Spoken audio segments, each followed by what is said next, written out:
Haddad deixa o Ministério da Fazenda, caminhoneiros ainda em estado de greve e mais notícias agora aqui no nosso Morning Call, dia 20/3 de 2026. Segurem-se nas cadeiras. Vamos lá para mais um dia de notícias, mais informações aqui de mercado financeiro para todos.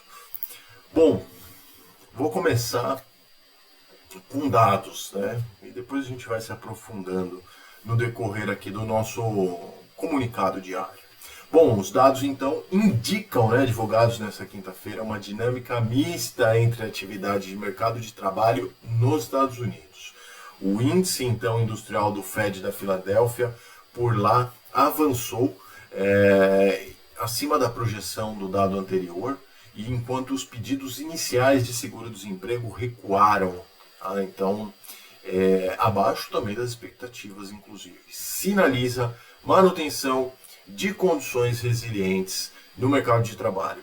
Europa, a gente teve a decisão de juros ali em grande parte da Europa.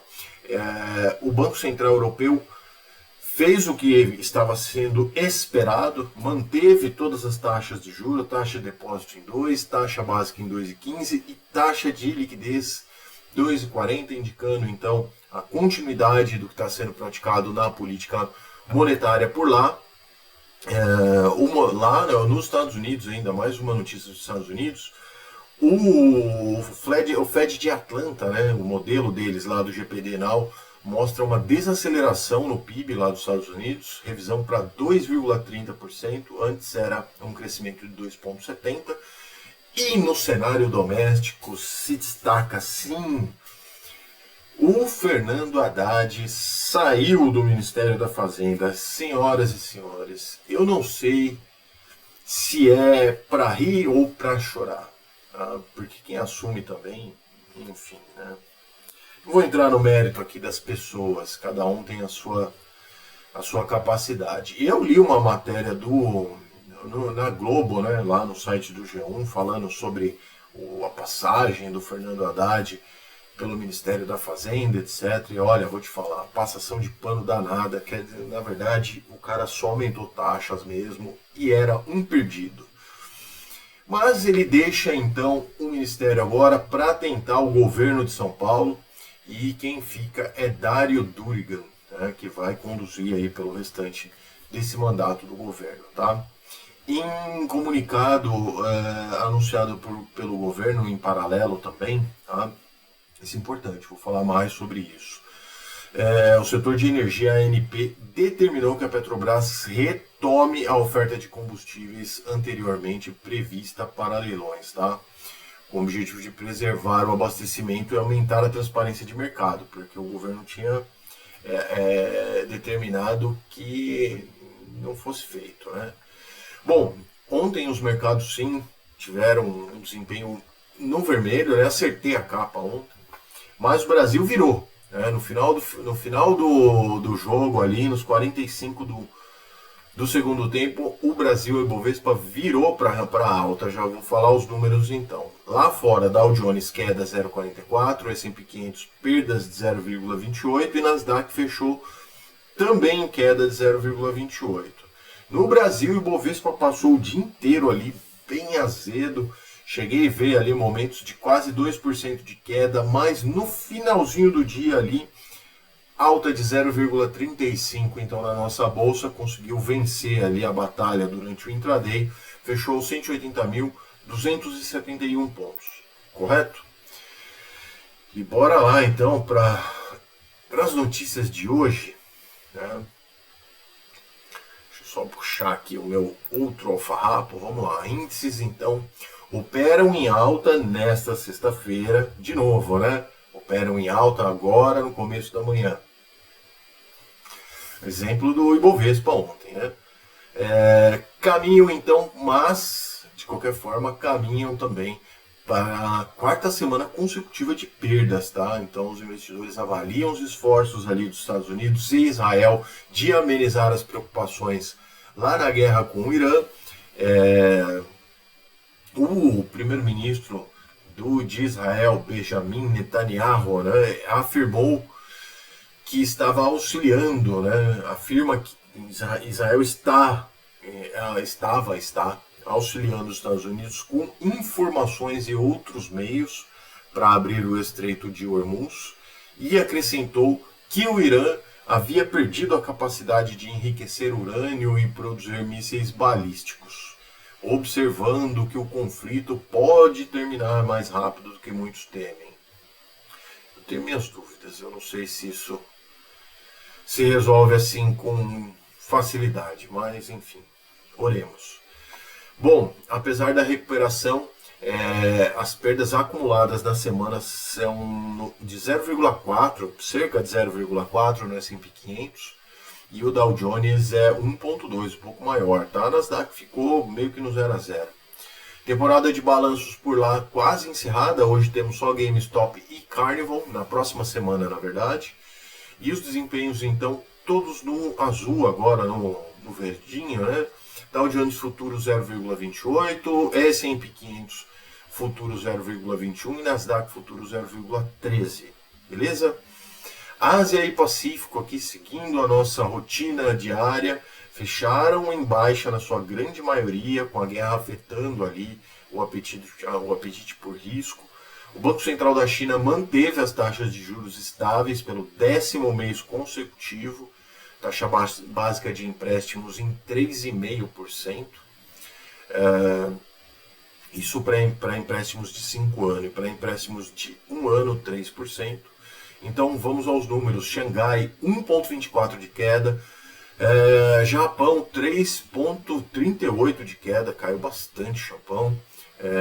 Hang Seng lá em Hong Kong 0,89, Índia 1,14 de alta e Austrália 0,82 de queda também. Os mercados na Europa operam agora em alta, mas ontem foi uma onda de vendas, quando os ataques a ativos de energia no Oriente Médio alimentaram os temores.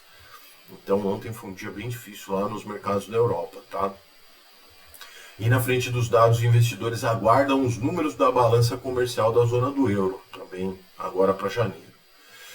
Bom, então tudo no azul agora, mas ontem o dia foi pesado por lá. Estoque 600, recuperação, né? Uma leve recuperação. Estoque 600 0,86, Alemanha 1,26, Reino Unido 0,53, França 0,80 e Itália 1,01, todos no campo positivo.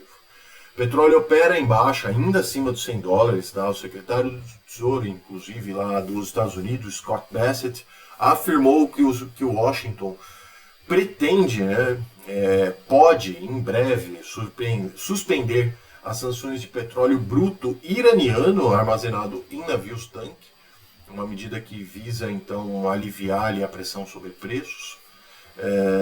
E as cotações de minério de ferro na China fecharam em alta, com um aperto de restrições pela parte lá de Pequim, né, no caso. O governo deles lá manipulando o preço. Fazem isso já há bastante tempo, não é agora que vai parar de fazer, né? Bom, petróleo Brent 1,70 de queda nesse momento, $106,60 e 80 centavos o barril, muito alto ainda. Minério de ferro lá em Dalian fechou 1,05 de alta também, tá? Vamos aqui para a nossa telinha para dar uma olhada nas moedas e numa notícia aqui sobre os caminhoneiros que eu falei no começo do vídeo. Bom, Bitcoin opera agora 1,94 de alta, cotado aos $70.633 a unidade. E o DXY, dólar, né, tá estável aqui, agora subindo um pouquinho, 0,32, e o DXY, que é uma cesta de moedas ali em frente ao dólar, está levemente em alta, né, 0,16, nada muito preocupante. E aqui a notícia de hoje também, caminhoneiros em estado de greve, entidades devem se reunir com bolos. Com bolos.